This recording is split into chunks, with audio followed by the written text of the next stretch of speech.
gentlemen, welcome to another edition of Catharsis here on the Full Circle Radio Network. I'm your producer, Joseph J. Alexander. It's going to be a busy week here at the network. We have a lot of things planned. This is one of possibly 3 episodes of Catharsis that are coming out this week. This one is a first for the program, simply because usually it's just me on this. But I had a friend who reached out after the last episode where I spoke about the issues with the Warrens museum being sold and my own personal beliefs on situations regarding such. And they reached out to someone who put me in contact with them. And channels were opened and decided to go about our calendars and figure out a day. I'm extremely grateful to have my first guest ever on this program, but also someone who can shed some more light onto things that we talked about before.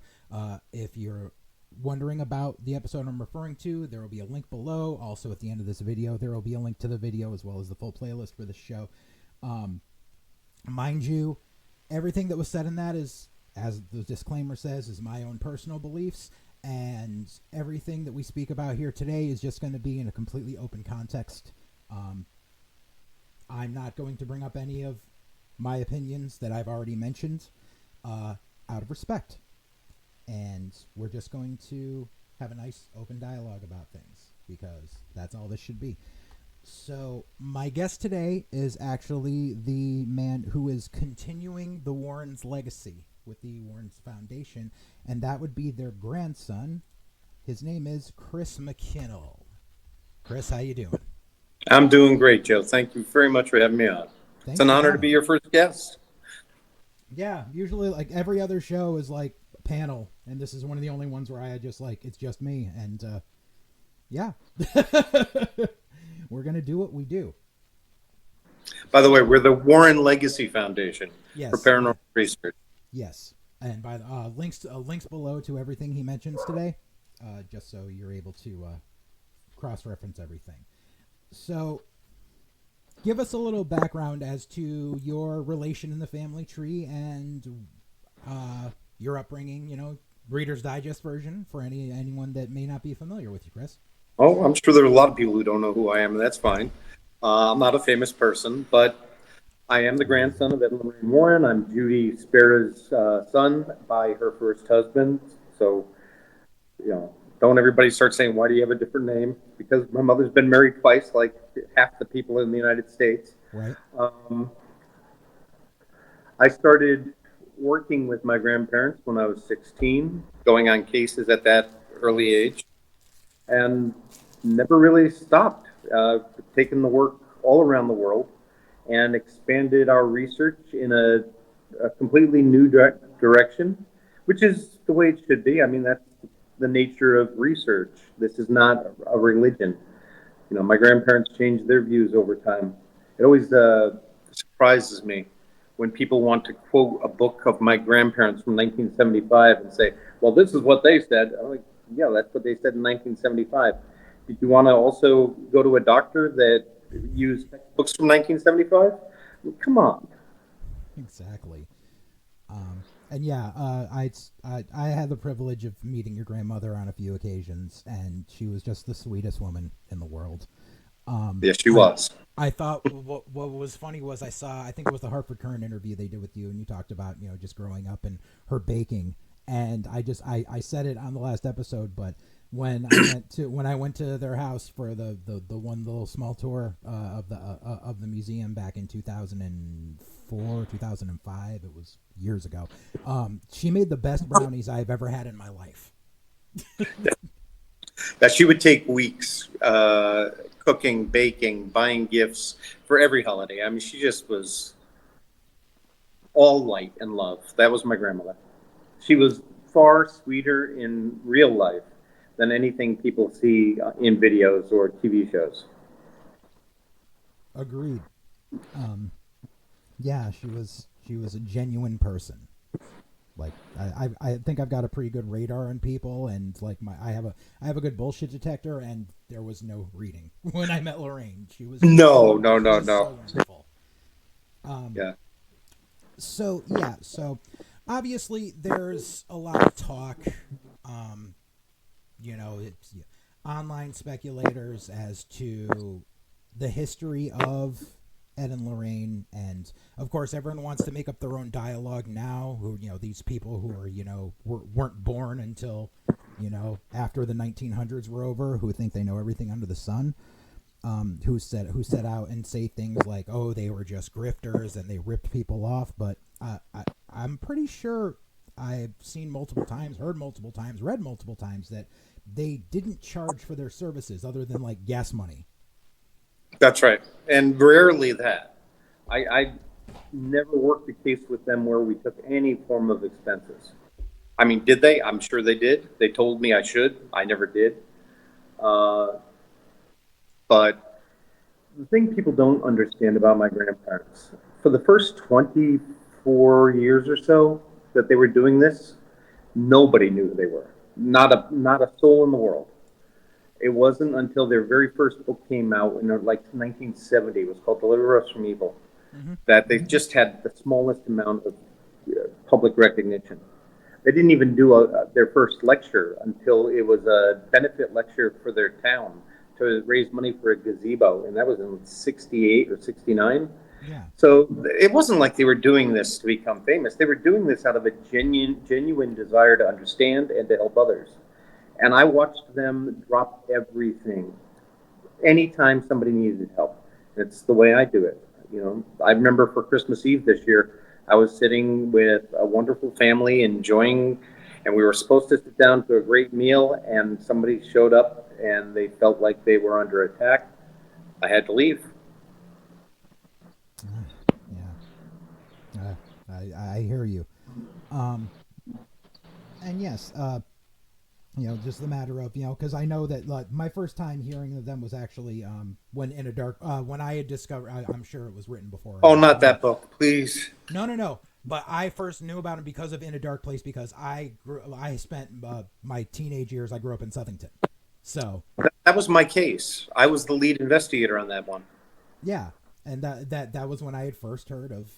I had first heard of Ed and Lorraine, and that's when I started, trying to follow them. And obviously, I was in high school in the '90s, so the internet was just budding then, so there wasn't a lot. And I didn't even come across the Nesper website until the early 2000s. And then it was a basic website, picture of Ed and Lorraine, and there was a voice file saying, this is Ed and Lorraine Warren. I still it's still vividly in my head. And so there's a lot of people that aren't aware that they did a lot of good things for people, and they did a lot more than just what the Hollywood depictions currently are. Oh, those are fantasies. I mean, don't get me wrong. Hollywood is in the business of making fantasies, and they're great. Mm-hmm. I love the first Conjuring film. I love the first Annabelle, the first Nun. Afterward, I kind of get a little tired of them all. You know, but the truth is, you have to understand it from my perspective. I lived it, and this is my family, so it's too weird for me anyway. Right. You know, I remember when Andy Griffith played a character who was supposed to be based on my grandfather for a movie called The Demon Murder Case. It was the Arnie Johnson case. Yep. Matter of fact, Kevin Bacon played the Arnie Johnson character in that movie. You can find it on YouTube. That was weird because I had grown up with Andy Griffith, since the '60s. So that was kind of cool. But my grandparents were constantly adapting and learning. In the '70s, there was a case called the Lindley Street case in Bridgeport, Connecticut. Mm-hmm. That was the first time they really had publicity. Right. And they realized, wait a minute, we can actually use this to help more people, to let people know we exist. And they started using that. They started doing not just lectures, but TV shows and everything else. Because otherwise, how do people know they existed? Right. My grandmother was looking in newspapers all over the country at the library, trying to find hauntings that they could go to help people at. But this was a much more effective way of doing it. It's long before the internet. And did it sometimes impact people very badly? Yes, absolutely. When it was a very bad case and it got exposed to the public can be outrageous. And I wouldn't do it today, but in retrospect, I mean, I fought with my grandfather over it at the time, but in retrospect, I understand why they had to do that. And sometimes they used it kind of like as leverage against the church. You don't want to help us? We're going to the public and we're going to show them that you're not helping us.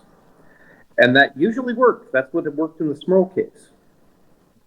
Yeah. I was actually the first investigator on that case, by the way. Yeah, I know. I noticed that. Yeah, because I didn't even know that. I forgot. I completely forgot until somebody sent me a PDF of the first edition of the book. And I was like, holy crap, I was the first person. I didn't even remember.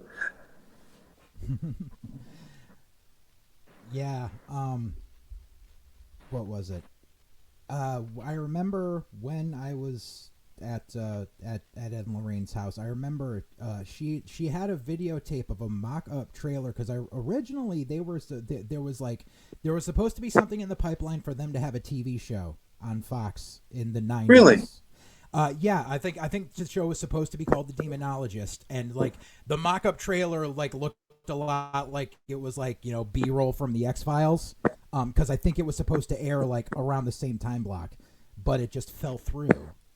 And then, but she had mentioned, she said there's talks about it again when I was there, which I'm assuming was when the rights got passed on and the Conjuring movies first started taking shape and being, you know, treatments being written and such.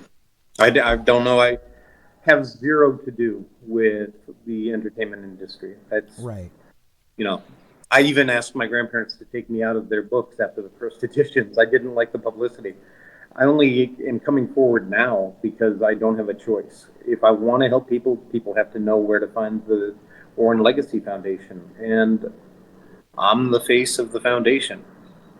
Exactly, and that's you know, one of the main reasons why, you know, I wanted to have you on here is because, you know, you are the genuine artifacts. You are not looking for publicity. You know, you're not looking for fame and fortune. You're just looking to help people, which is, you know, the opposite of, you know, people who are turning Ed and Lorraine's house into an Airbnb. Yeah. Which I don't know if you have any opinions on that, if you want to share them. If not, I completely understand. It's my grandparents' home. Of course, it pains me to see that. That's all. I'm worried about the public safety. Ethically, yeah. I feel the need to warn people that, look, the museum was a place that my grandparents spent their lives protecting people from those objects. It was never open to the public wholesale. It was always by special invitation, like what you had. Right. And even that, honestly, was not something that my grandfather had arranged. That was done by others. Yeah. I consider it the Chernobyl of the paranormal world. There is no good energy in there. You're not going in there to connect with anything positive. My grandfather used to teach us, don't touch anything, don't challenge anything, don't try to communicate with anything. Right. This stuff is dangerous. And yet, what are they doing now? I don't want to be in conflict. It's, you know, with anybody. Right. But I ethically have to say something about that to protect people. Absolutely. And yeah, and that was why I first spoke up about it, just because, I mean, number one, I just thought it was a cash grab for the new owners. But number two, it's just, especially because they're going to be doing, apparently they're going to be, you know, when you, supposedly, this is all allegedly, you know, when you stay there, they're going to equip you with a whole bunch of, you know, EVP recorders and all this stuff. And I was just like, that's just, you're asking for trouble. Yeah. You have to, from what I understand, you have to use their equipment. Mm-hmm. They first review everything before you're allowed to show it. It's a very strange situation. It's not actual research. it's clickbait. Yeah, it's dark tourism. Yeah. That's basically all that it is. Yeah, and it's funny how it's, how am I trying to put this? People don't seem to realize that it's not fun when you have to deal with a haunting. Most hauntings can be harmless. Yeah. It's usually the old man that lived in the house or your grandmother come Right. to call. But when it turns negative, and believe me, any attachment you get from that museum is not going to be grandma.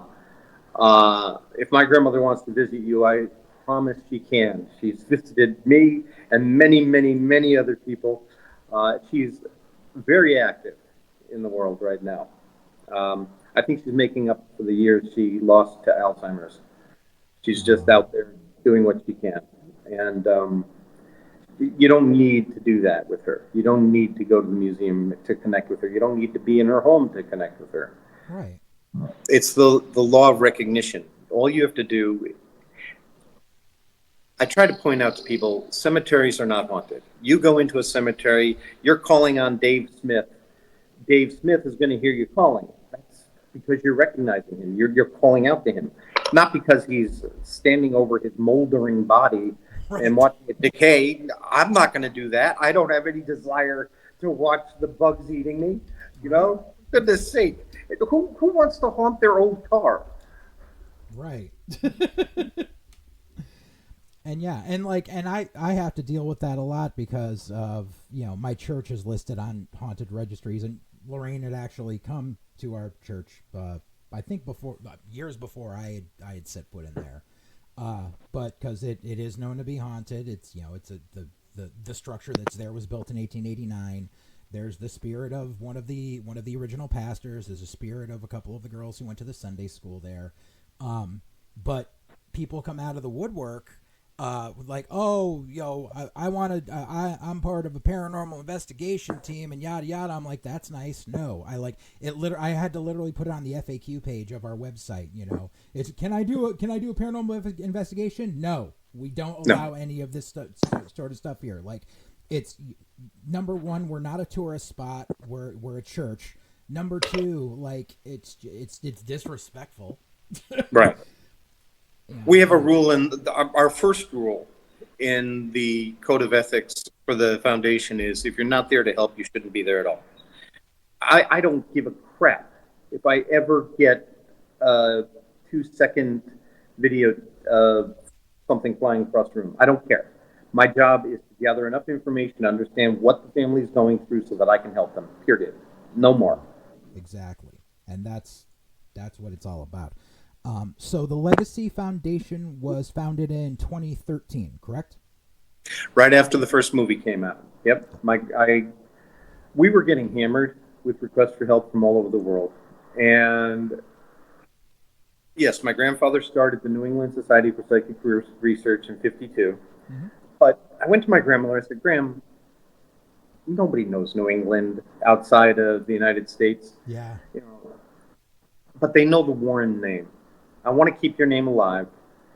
And I'd been in the Peace Corps. I'd taught in Thailand and Korea. I've spent my life, believe me, there are tons of countries I've worked in. But I said, let me make an international arm to NESPR. And she loved the idea. That was originally what was supposed to happen. Unfortunately, the current management of NESPR did not like my doing that. He said this was his time and I shouldn't do anything until he died. And I said, I've been doing this my entire life. I'm not going to stop helping people who need help. Look, the truth is, I don't even like the paranormal. I don't do this because it fascinates me.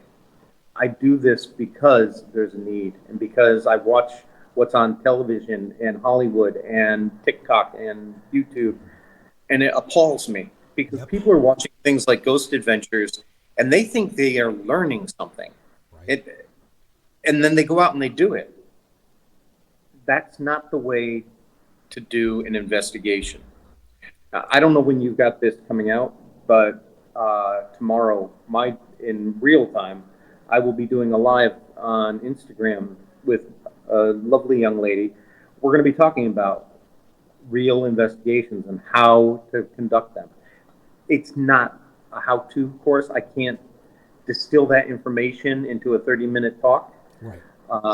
That would be like me trying to teach you brain surgery from watching a TV show. You're not going to do it. Yeah. But we want to give people an understanding. Exactly. And so this will be edited and put out the day of recording. So I will definitely put a link to your Instagram down below so people can view that. Then for any of you who are viewing this in real time, that'll be September 16th is the Instagram live. That's right. And there'll be another one with a different topic on the 23rd. And then on the 28th, I will be doing a live Zoom presentation. That is the only thing I charge for. And that's, I have to pay my rent somehow, Right. you know. But, you know, I spend upwards of 70 hours a week helping people for free. So that's the only thing I do charge. It's $25 per person, hour and a half presentation, and an hour question and answer period. Yeah. And every month, it's a brand new presentation. Yeah. Halloween is going to be fun. That's going to be pure entertainment and lots of stories, you know. But this one is going to be about the all of the different movies that have been inspired by our real cases, as well as The Exorcist, because I was lucky enough to meet one of the 3 exorcists that actually worked on that case. Right. Yeah, I know October's a busy month for us too. That's, you know, because we're haunted and we're the church where all the witches are. So it's, when we do our Samhain ritual, that's open to the public, you know, people come to see. We do a like a 101 class on apparitions, you know, nothing in depth and nothing on how to find them. Just this is, you know, how to recognize this energy, things like that. We do a lecture on cemetery lore and, you know, everything with the design of, you know, tombstones in New England and what went into them and everything. And we Sounds fascinating. Yeah, we try to just, you know, we try to be as opening as possible because obviously, you know, much like Ed and Lorraine, you know, people misunderstand what people misinterpret what they don't understand, and they think that, you know, we're, you know, sacrificing animals. Like, no. You know, people don't understand the roots of witchcraft go back at least 35,000 years. Right. There are telltale signs of how they were learning about the power in nature, Right. which you could call animism, you know, and I studied that when I was in the Peace Corps. For 2 years, I was in an animist society. I mean, it was also Muslim, which is interesting. But, you know, putting red ochre on the body is a ritual for the dead. The flowers, the way they learn to interpret the powers of different objects in nature. That's witchcraft at its roots. Right.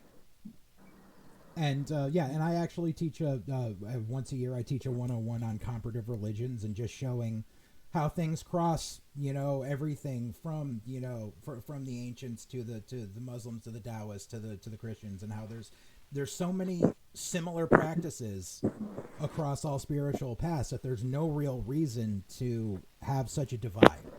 Right. You know, it's basically my favorite. Go ahead. Yeah. No, I was just saying my favorite proverb is from Hindu wise men. There are many paths up the mountain. It's only the fool running around the bottom saying you're going the wrong way who never gets any closer to the top. Yes, I love that saying too. But yeah, so there's a few other things I just wanted to touch on. I noticed, and I don't want to go into detail on this, but I just think that it's a smear campaign against Ed. I've noticed some really nefarious things being said against him that literally I had never heard a single thing before 3 weeks ago about any of this, and so I just kind of take. Oh no! I mean, it's been going on since the first Conjuring movie came out. there was a producer who was thrown off of doing the second one, and he brought people together and started this smear campaign as a way of forcing himself back in. Look, if my grandfather was beating my grandmother or, a pedophile or something, I was a child abuse investigator for 7 years. I was a family therapist. There's no way in hell he would have lived long enough to touch my grandmother more than once. Just isn't possible. That is not the man I knew. And it's pathetic, but I hate to say it. People have been attacking my grandparents for about 50 years, ever since they just popped up. And I've learned not to defend them. That all it does is add oxygen to the fire, makes people scream more, and it's just not worth it. As long as I'm able to continue to do my work, I don't need to convince anybody of the paranormal. That's not my job. I don't need to convince anybody that my grandparents are good people. Anybody who knows.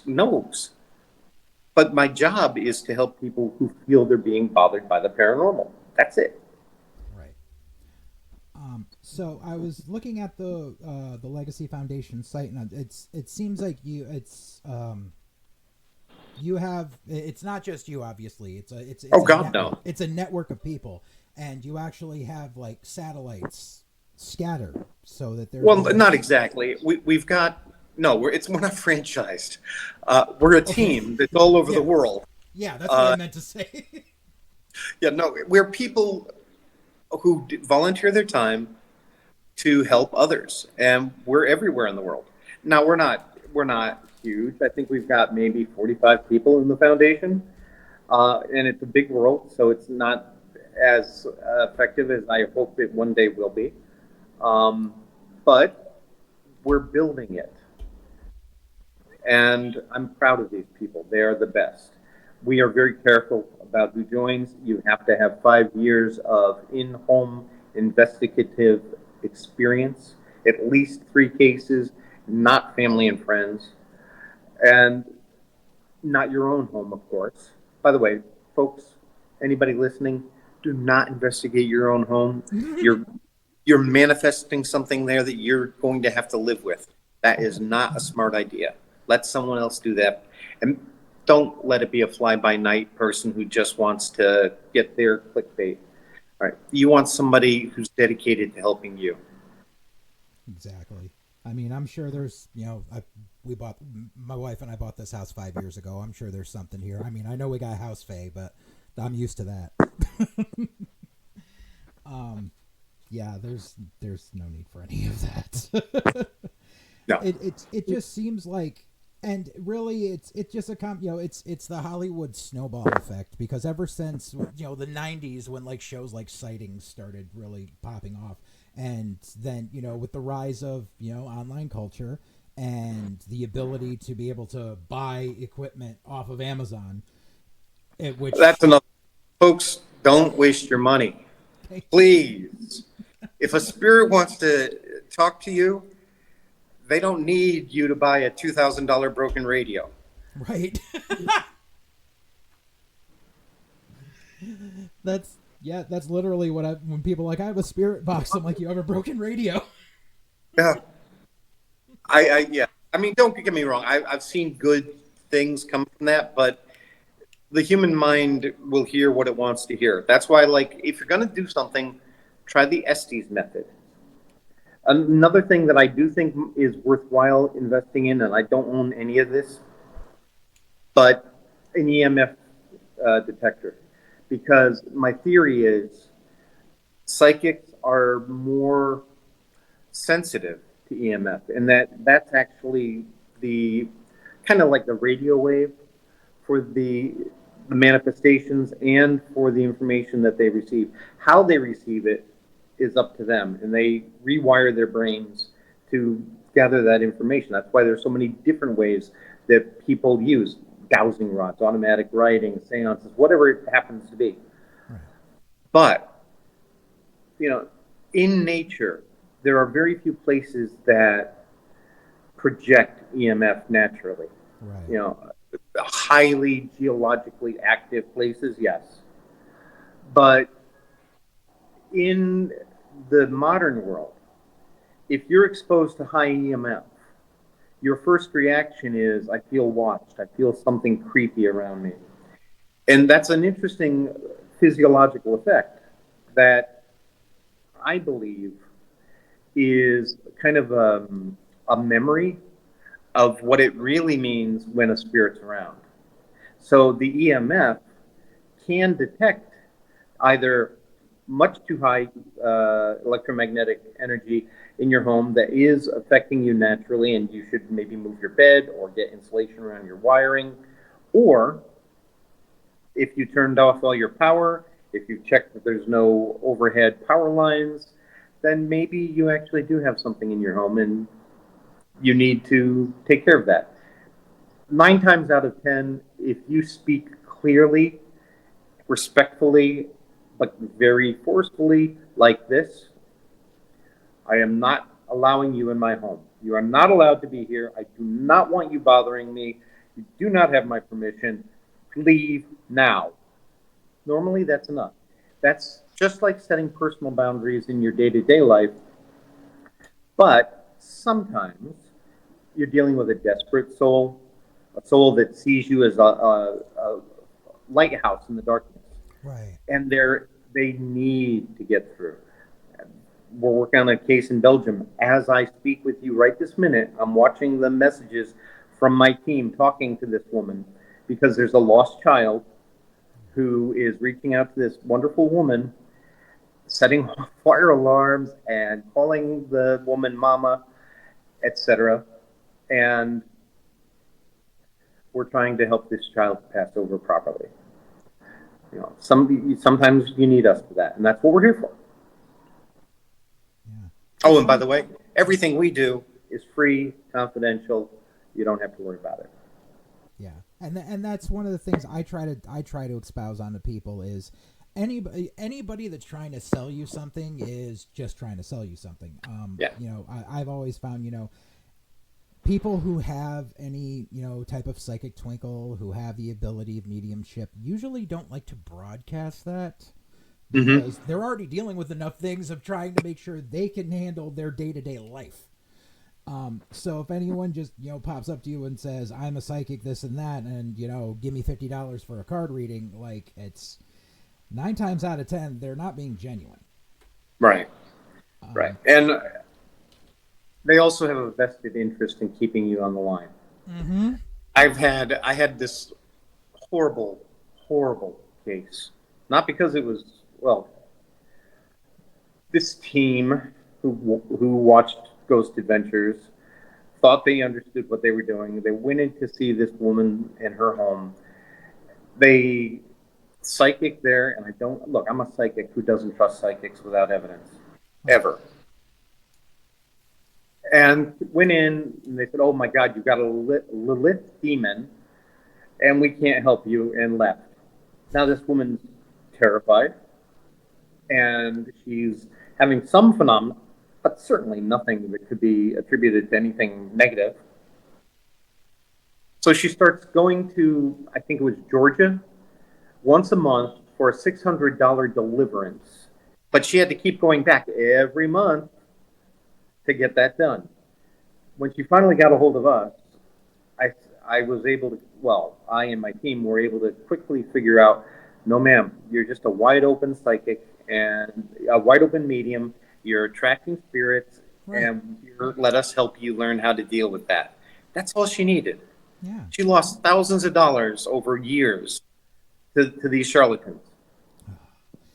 And I hate seeing cases like that. You know, Yeah. it's you know, that's why I like, you know, once again, you know, I'm on the defense usually because, like, every October, because it's, you know, it's the time of the year where the veil is thin. Yep.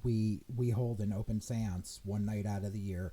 It's very controlled. It's done with people who know what they are doing, who have been dealing with things for years. It's not just, you know, it's usually members of our clergy who have had to go through seminary, all that.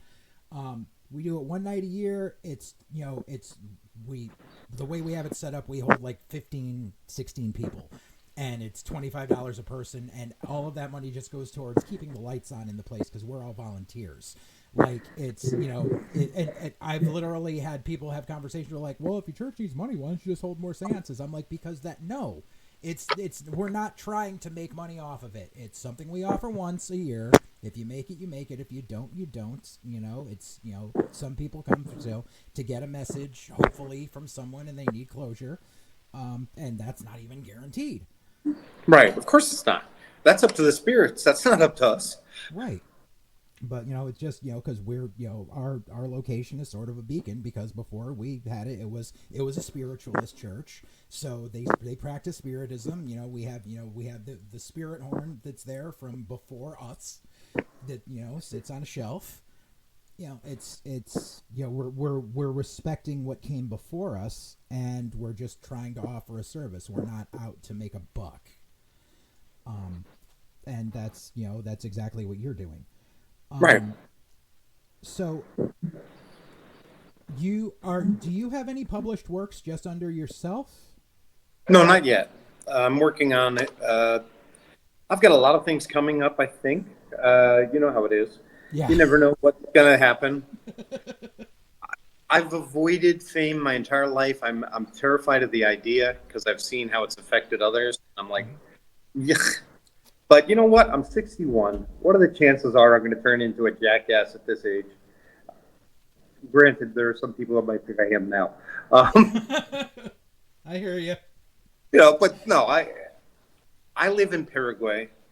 I pay $500 a month for a fully furnished apartment. I live out of a one suitcase, and I couldn't be happier. I lived in the poorest country in the world under a military dictatorship for 2 years. I learned what was important, and it's not money. If I were to ever start doing a television program, it sure as hell wouldn't be a Haunting of the Week show. Right. And the money would go into the foundation. It would go into helping others. I have enough. I have a pension, from Social Security. I'm good. Wow. Paraguay. I always wanted to travel. I've lived in dozens of countries, over 100 places in total in the world. And yeah, it's been a blessing. That's all you can ask for.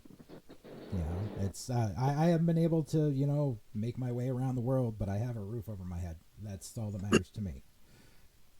It's how you look at things in your own life. Not you don't need fame and fortune in order to be happy. You don't need a giant amount of recognition. I have this channel basically just to, honestly, it's to fill the time, because ever since becoming an amputee and not being able to get around as much as I want, like, I need something to, make sure I stay busy. And that's why I'm glad that, I'm able to do things like volunteer for my church, but also, to have an outlet for people to, talk.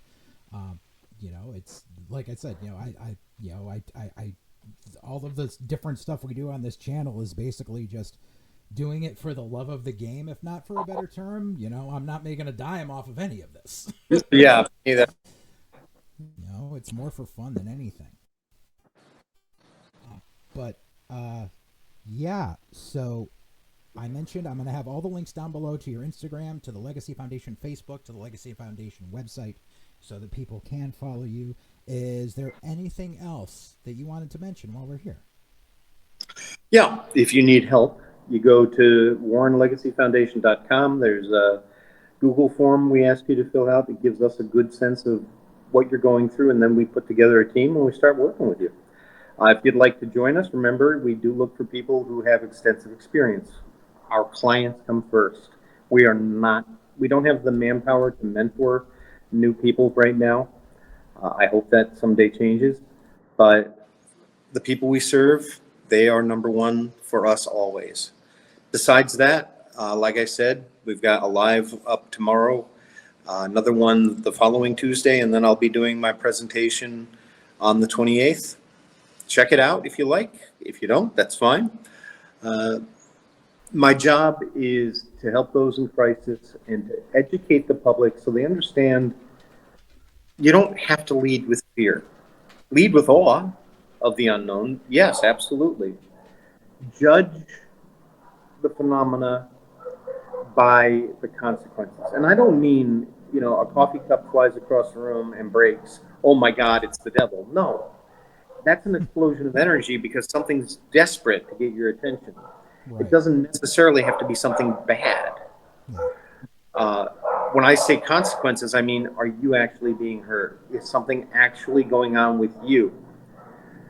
And make sure that you look at every single incident separately. Once a person believes that the paranormal is involved in their home, then they start to label everything paranormal. And that just gives far too much energy to these manifestations and allows them to manifest more. So instead, think to yourself, okay, so I heard tapping. What does that really mean? Could it be something outside? Of course it could. Could it be the house settling? Of course it could. Could it be, a change in temperature? Yes. So look at natural explanations first. Lead with that. Don't lead with fear. All right. Well, Chris, I really appreciate you coming today. And it looks like, I'm getting my reminder here. Yeah, come on up. Titus is here to tell you to like and subscribe. Good boy, Titus. Yes, you're a good boy. Yes. He seems to always know when I'm getting ready to wrap things up. It's funny. Last week I was talking to my uncle in Adelaide, Australia, and he's got this wonderful border collie. So I see the dog walk by him and go behind him, and I was like, "Oh, there's Katie."